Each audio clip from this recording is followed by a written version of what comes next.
Taste the Daily.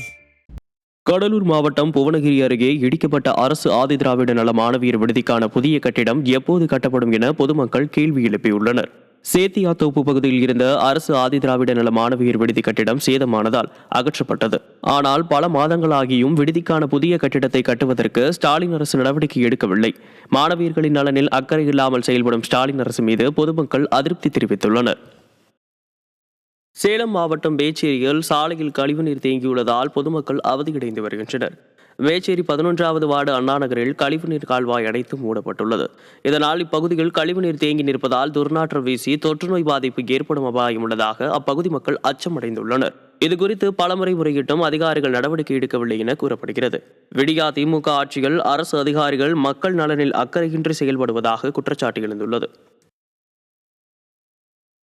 சாக்கடை வசதி இல்லாததுனால கழிவுநீர் எல்லாமே இங்கே தேங்கி நிற்கிது. இங்கே சிறப்பு வாய்ந்த ஆட்டு சந்தை நடக்குது. இங்கே வாரம் புதன்கிழமை வந்தால் ஆயிரக்கணக்கான ஜனங்க இந்த இடத்துல வந்துட்டு போகக்கூடிய சூழ்நிலை.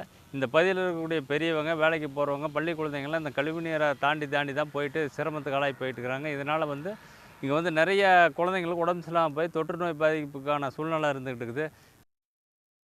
கடலூர் மாவட்டம் சேத்தியாத்தோப்பு பகுதியில் துணை சுகாதார நிலையம் கட்டி முடிக்கப்பட்டு பல மாதங்களாகியும் பயன்பாட்டிற்கு கொண்டு வராததால் பொதுமக்கள் அவதியடைந்து வருகின்றனர். மேலும் அடிப்படை வசதிகள் எதுவும் இல்லாமல் திறனற்ற ஸ்டாலின் அரசு கட்டிடத்தை மட்டும் கட்டி முடித்ததாக குற்றச்சாட்டு எழுந்துள்ளது. துணை சுகாதார நிலையம் கட்டி முடிக்கப்பட்டு பல மாதங்கள் ஆகியதால் எப்போது திறப்பு விழா காணும் என பொதுமக்கள் ஏக்கத்துடன் காத்திருக்கின்றனர். சிவகங்கையில் தை முதல் நாளில் மழை பெய்ததால் விவசாயிகள் மற்றும் பொதுமக்கள் மகிழ்ச்சியடைந்தனர். இந்திய வானிலை ஆய்வு மையம் தமிழகத்தின் சில மாவட்டங்களுக்கு கனமழை எச்சரிக்கை விடுத்தது. இந்நிலையில் சிவகங்கை மாவட்டத்தின் மானாமதுரை, காளையார்கோவில் உள்ளிட்ட பெரும்பாலான பகுதிகளில் மழை பெய்தது. தை மாதம் பிறந்த முதல் நாளில் மழை பெய்ததால் விவசாயிகள் மகிழ்ச்சியடைந்தனர்.